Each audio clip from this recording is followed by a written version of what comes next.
28 वर्ष कबल शुरू की गई महाजिर हुकूक की तहरीक आज मुत्तहदा कौमी मूवमेंट की शक्ल में मुल्की सियासत में अहम किरदार अदा कर रही है। 1984 में तालिब इल्म रहनुमा अल्ताफ हुसैन ने अपने चंद साथियों के साथ महाजिर हुकूक की तहरीक का आगाज किया। अल्ताफ हुसैन की महाजिर कौमी मूवमेंट को बड़ी कामयाबी 1986 में मिली, जब नश्तर पार्क के मकाम पर महाजिर कौमी मूवमेंट ने अपने पहले अवामी जलसे का कामयाब इनेकाद किया।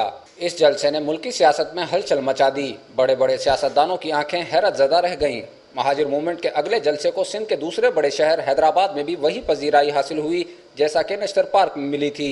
इन दोनों जलसों के बाद तो जैसे सिंध की सियासत यकसर तब्दील हो गई। रही सही कसर 1987 के बल्दियाती इंतखाबात ने पूरी कर दी कि जब कराची और हैदराबाद से हकपरस्त पैनल के मेयर्स और डिप्टी मेयर्स ने भारी अक्सरियत से कामयाब होकर दोनों शहरों का निज़ाम हुकूमत संभाला। डॉक्टर फारूक सत्तार कराची जबकि आफ्ताब शेख हैदराबाद के मेयर मुंतखब हुए। अगले बरस आम इंतखाबात में एमक्यूएम ने कराची और हैदराबाद की तकरीबन तमाम नशिस्तों पर भारी अक्सरियत से कामयाबी हासिल करके मुल्की सियासत और इक़्तिदार के ऐवानों में एक नई हलचल पैदा कर दी। यही वजह थी कि बड़े बड़े सियासतदानों का रुख बड़े बड़े बंगलों और महलात के बजाय अजीज़ाबाद के एक छोटे से मकान की जानिब हो गया और 90 के मकीन अल्ताफ हुसैन के आशीर्वाद हासिल करने के जतन शुरू हुए और बेनज़ीर भुट्टो, नवाज शरीफ, फारूक लगारी, नवाबजादा नसरुल्लाह खान समेत छोटे बड़े सियासतदान 90 यात्रा पर आए। 1990 की दिहाई में ही एमक्यूएम के खिलाफ रियासती ऑपरेशन का आगाज किया गया। गो के मज़कूरा ऑपरेशन से पहले कौमी असम्बली में 72 बड़ी मछलियों के नाम जाहिर किए गए थे, लेकिन जब यह ऑपरेशन शुरू हुआ तो इसका रुख सिर्फ एमक्यूएम की जानिब मोड़ दिया गया।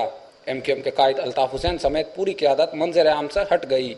अल्ताफ हुसैन जिला वतन हो गए और बाकी क़यादत रूपोश हो गई। इसी दौर में एमक्यूएम के हज़ारों कारकुनान को पाबंद सलासल कर दिया गया। हज़ारों नौजवान मावराए अदालत कत्ल कर दिए गए। हम पे इस जिद्दोजहद के दौरान बहुत कड़े और बुरे वक्त भी आए हैं। हम एमक्यूएम के ऊपर रियासती ऑपरेशन किया गया।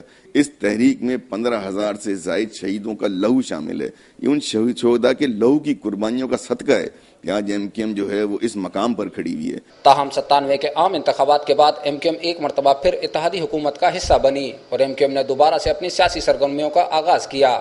26 जुलाई 1997 को महाजिर कौमी मूवमेंट को मुत्तहदा कौमी मूवमेंट में तब्दील कर दिया गया और पूरे मुल्क में एमक्यूएम के दफातर कायम किए गए। इसी हुकूमत में एक मरतबा फिर सिंध में गवर्नर राज नाफिज करके एमक्यूएम पर गैर आलानिया पाबंदी आयद कर दी गई। अक्टूबर 99 में फौज की तरफ से हुकूमत का तख्ता उल्टाए जाने के बाद एमक्यूएम पर से गैर आलानिया पाबंदी हटा ली गई। हज़ारों की तादाद में लोग जो हैं वो शहीद हुए। कायदे तहरीक अल्ताफ भाई के बड़े भाई और भतीजे जो हैं उन्होंने जो है वो शहादत जो है वो हासिल की। तो एक तवील कुर्बानियाँ हैं और मैं समझता हूँ कि अल्ताफ भाई का जो नज़रिया है, जो रियलिज़म और प्रैक्टिकलिज़म और जो हम चाहते हैं कि पाकिस्तान के अंदर 98% अफराद की जो है वो जो है उनकी मैं समझता हूँ कि असल हुक्मरानी हो, तो मुत्तहदा कौमी मूवमेंट उसी की जद्दोजहद कर रही है। 2002 के आम इंतखाबात में पहले से ज़्यादा कौमी और सूबाई असम्बली की नशिस्तें हासिल करने के बाद मुत्तहदा मुस्लिम लीग काफ की इत्तेहादी हुकूमत में शामिल हो गई और आखिर तक इस हुकूमत का हिस्सा रही। 2005 के बल्दियाती इंतखाबात में कामयाबी के बाद कराची समेत सिंध के शहरी इलाकों में मुत्तहदा के नाज़मीन ने बेपनाह तरक्याती काम करा के दुनिया भर में मकबूलियत हासिल की। जहाँ जहाँ मुत्तहदा कौमी मूवमेंट के नुमाइंदे शहरी हल्कों में जहाँ मौजूद हैं, तो उन्होंने जिस तरह तब्दीली लाई तो ये उसी विजन का नतीजा है जो कायदे का अल्ताफ भाई ने दिया, अल्ताफ भाई की प्रैक्टिकल अप्रोच ने बताया। तो यकीनन वो तमाम चीज़ें जो हैं वो इसी तरह से पूरे पाकिस्तान में बरूएकार लाई जाएंगी और लाई जा सकती हैं। 2008 के आम इंतखाबात में मुत्तहदा को पहले से ज़्यादा नशिस्तें मिली और मुत्तहदा की कामयाबी का गिराफ मजीद बुलंद होता गया।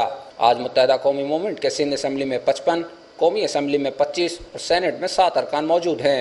आज भी एमक्यूएम के सरबरा अल्ताफ हुसैन लंदन से अपनी तहरीक की क़यादत कर रहे हैं। मैं समझता हूँ कि वो फासले पर ज़रूर हैं, एक फिजिकल फासला ज़रूर है अल्ताफ भाई का पाकिस्तान से लंदन में मौजूद है, लेकिन अल्ताफ भाई ने किसी वक्त भी अपना रूहानी और जज्बानी ताल्लुक, जिस्मानी और जज्बाती ताल्लुक पाकिस्तान की सरजमीन से नहीं तोड़ा। एमक्यूएम को छोड़ जाने वाले रहनुमा और कारकुनान की मुत्तहदा कौमी मूवमेंट में वापसी का सिलसिला भी जारी है। गुज़िश्ता दिनों मुत्तहदा ने बाग जिना कराची में मुल्की और बैनुल अक़वामी सियासी तारीख में ख़वातीन का सबसे बड़ा इज्तिमा मुनक़िद करके एक मरतबा फिर अपना मुनफरिद मकाम ज़ाहिर किया।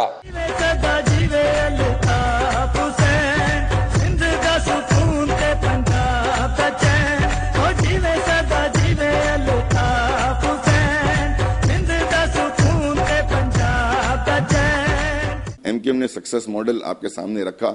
जब कराची की क़यादत बल्दियाती निज़ाम की उसके पास थी, जब हैदराबाद की क़यादत थी, तो आपने देखा कि यहाँ तरक्कियाँ दिन दुगनी रात चौगनी तरक्की हुई है इन शहरों में। तो हम ये सक्सेस मॉडल लेकर लोगों के पास जा रहे हैं। एमक्यूएम का सियासी सफर 28 सालों से बुलंदी की जानिब जारी व सारी है।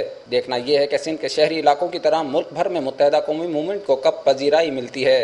नौजवान नस्ल के लिए मैं यही पैगाम दूंगा कि 18 मार्च गो के एमकेएम का यौम तासीस है।